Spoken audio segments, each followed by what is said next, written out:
నమస్తే, నేను సిరి. తెనాలి రామకృష్ణుడు ఈయన పేరు వినంగానే మనకి శ్రీకృష్ణదేవరాయల ఆ టైం మనకి అర్థమవుతూ ఉంటుంది. అయితే ఇప్పుడు ఎందుకు ఈ సందర్భం వచ్చిందంటే, నిన్న తండేల్ సక్సెస్ మీట్లో చందు మొండటి గారు అయితే తెనాలి రామకృష్ణ అదే కవి ఏదైతే ఉన్నారో అది రీమేక్ చేస్తా.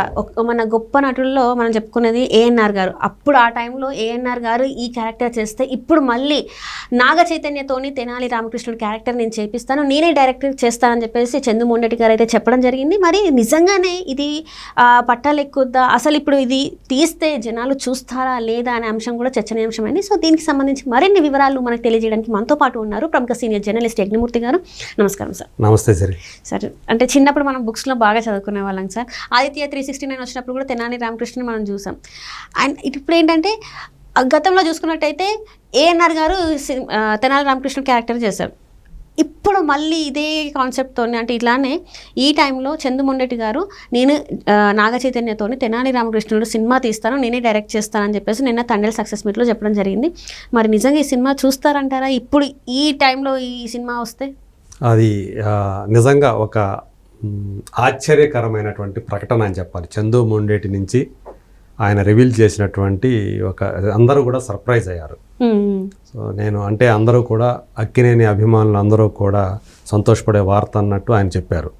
1956లో వచ్చినటువంటి తెనాలి రామకృష్ణ అనే సినిమా బాక్సాఫీస్ దగ్గర మంచి విజయం సాధించింది. మొదటిసారి రిలీజ్ అయినప్పుడు కంటే రెండోసారి రిలీజ్ అయినప్పుడు, మూడోసారి రిలీజ్ అయినప్పుడు అప్పుడు రీ రిలీజ్లు ఎక్కువగా ఉంటాయి. ఇప్పట్లా కాదు. అప్పుడు రీ రిలీజ్లు అనేవి కంటిన్యూగా ఉంటాయి. ఎందుకంటే అప్పుడు చాలా తక్కువ స్క్రీన్లోనే మొదటిసారి రిలీజ్ అయ్యాయి. సో ఆడాయి. అప్పుడు డిస్ట్రిబ్యూషన్ సిస్టమ్ వేరేగా ఉండేది. ఆ అప్పుడు ప్రింట్ల సిస్టమ్ కదా, నెగిటివ్లు ఉండే, ఫిలిం నెగిటివ్ ఉండేది, ప్రింట్లు తీసేవాళ్ళు. అవన్నీ కూడా ఎవరైతే డిస్ట్రిబ్యూటర్లు ఉంటారో దాన్ని కొనుక్కుంటారో వాళ్ళ దగ్గర ఉండిపోయాయి. వాళ్ళు మళ్ళీ రీ రిలీజ్ చేసుకునేవాళ్ళు, డిస్ట్రిబ్యూటర్లే చేసుకునేవాళ్ళు. ఎందుకంటే వాళ్ళకి హక్కులు ఉండేవి కాబట్టి. అలా వాళ్ళు ఎవరైతే ముందుకు వస్తారో ఎగ్జిబిటర్స్ వాళ్ళకి ఇచ్చి చేసేవాళ్ళు. అట్లా మొదటిసారి కంటే కూడా రెండోసారి కంటే కూడా మూడోసారి ఇంకా ఎక్కువ ఆదరణ పొందిన సినిమా అది తెనాలి రామకృష్ణ సినిమా. టైటిల్ తెనాలి రామకృష్ణ.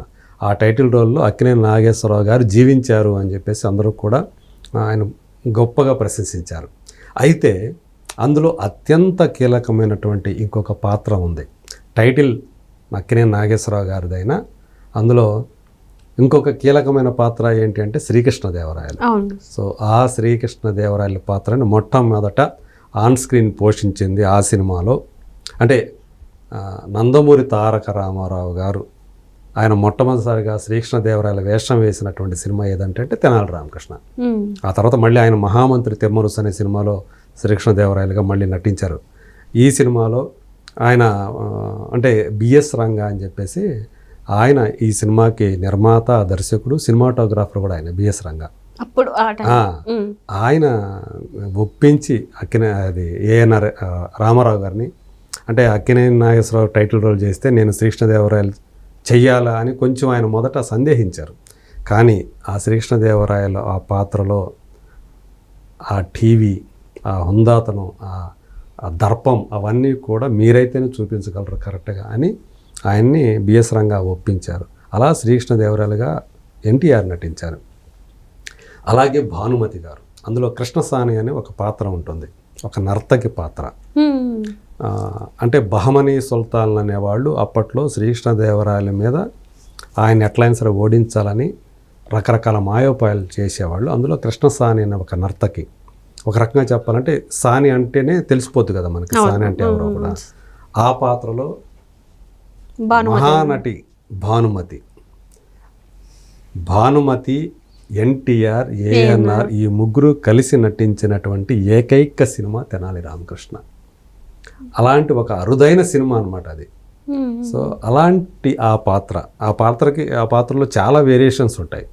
ఒక అమాయకుడు, మొదట అమాయకుడుగా ఉండేవాడు, తర్వాత కాళీమాత ఒక ఉద్భుటవ చరిత్ర అని చెప్పి ఒక రాస్తే దాన్ని ఒక రెడ్డి రాజుకి ఆ కావ్యాన్ని తీసుకెళ్ళి అది చూపిస్తే దీనికంటే, అంటే దాని నాటకంగా ప్రదర్శన దీనికంటే వేరే చాలా చులకనగా మాట్లాడతాడు. అంటే డ్యాన్సులు వాళ్ళు వేసే డ్యాన్సులే బెటర్ దీనికంటే కూడా ఆయన మాట్లాడితే చాలా ఉక్రోషానికి గురైపోయి ఆయన ఇంకా అది నువ్వు విజయనగరంకి వెళితే గనక అక్కడ నీకు ఆదరణ లభిస్తుంది అని చెప్తే మళ్ళీ ఆయన మార్గ మధ్యలో ఒక సత్రంలో బస చేసినప్పుడు కాళికాదేవి ప్రత్యక్షమైతే కథ. సో దాంట్లో ఆమె నీకు ఏం కావాలి, ఇందులో ఒక దాంట్లో ఒక రకమైనటువంటి పాయసం లాంటిది, ఇంకో దాంట్లో ఇంకో రకమైన పాయసం లాంటిది ఉంటుంది. ఇది గనక తాగితే నీకు జ్ఞానం వస్తుంది, ఇది కనుక తాగితే నీకు ధనం వస్తుంది, నీకు ఏది కావాలో కోరుకొని అంటే ఆయన ఏం చేస్తాడు, రెండు మిక్స్ చేసేస్తాడు. అంటే ధనం కావాలి, జ్ఞానం కావాలని. దాంతో కాళికాదేవి కోపం వచ్చి నేను ఒక వికట కవి అయిపోతావు అని చెప్పించింది అనేది అందులో ఉన్నటువంటి ఒక అంశం అన్నమాట. సో అందుకనే వికట కవి అని ఎందుకు అంటారు అంటే అట్లా, అంటే ఏదైనా విషయాన్ని ఆయన ఎక్కువగా సెటైరికల్గా వ్యంగ్యంగా చెప్తాడు, అందుగురించి వికట కవి అంటారు అనేది వచ్చిందనమాట. అది అలా ఎందుకు అయ్యాడు అంటే ఇది చెప్తారు. ప్రాక్టికల్గా అయితే కాళికాదేవి ప్రత్యక్షం అవటాలు ఇవన్నీ కూడా మనం నమ్మరుగా, మనం సైంటిఫికల్గా టెక్నికల్గా అది ఆయనకి ఎందుకు వచ్చింది అలాంటిది సమయస్ఫూర్తితో ఆయన ఒక రకంగా ఆలోచిస్తే ఆయన దానికి భిన్నంగా ఆలోచిస్తాడు. అలాంటి ఎందుకు వచ్చిందంటే ఈ కథ చెప్తారనమాట. ఆ తర్వాత కాలంలో ఆయన విజయనగరం రావటం, శ్రీకృష్ణదేవరాయల ఆస్థానంలో ఒక దిగ్గజ కవిగా రావటం. సో ఇదంతా కూడా తర్వాత కథ అదంతా కూడా అలసాని పెద్దన గారితోటి ఆయన పోటీలు పడటం.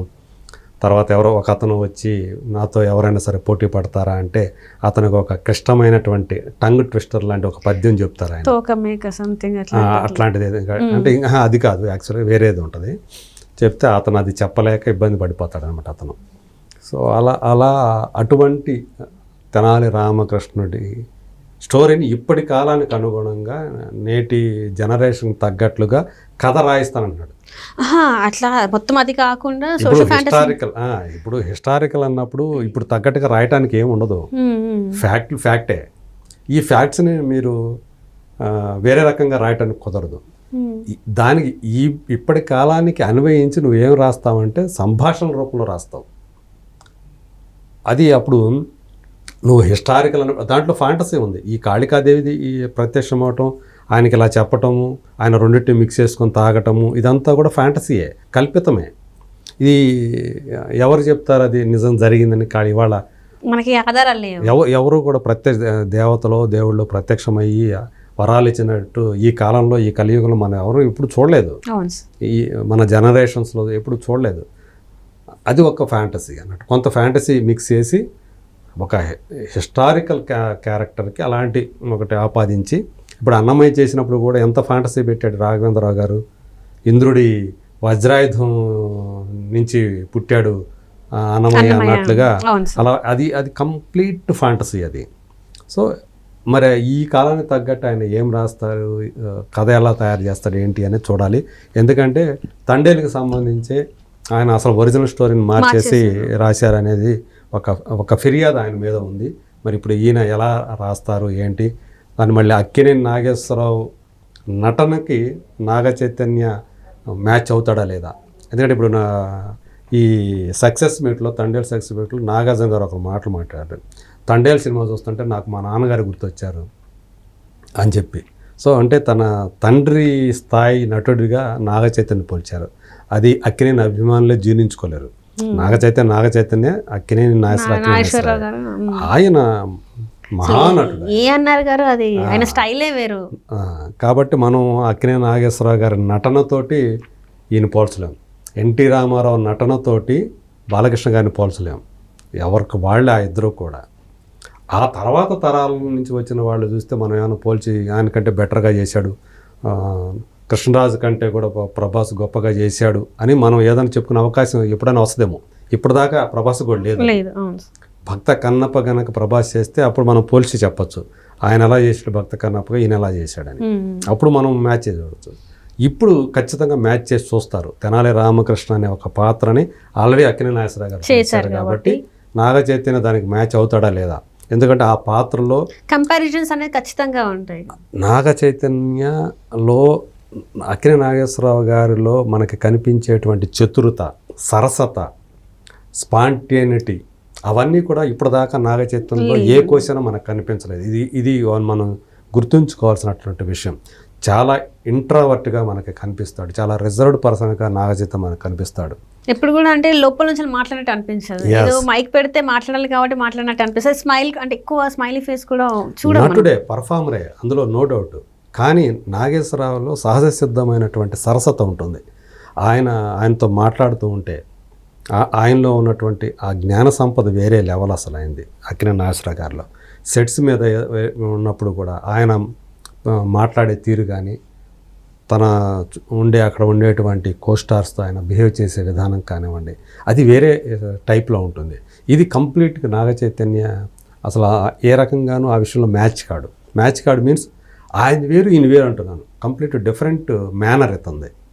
సో కాబట్టి మరి ఒక వికట కవికి ఉండాల్సినటువంటి సహజమైనటువంటి ఆ సమయస్ఫూర్తి, సరసత ఏదైతే ఉంటుందో, చతురత ఏదైతే ఉంటుందో అది ఆయన ఫేస్లోనే ప్రతిఫలిస్తూ ఉంటుంది.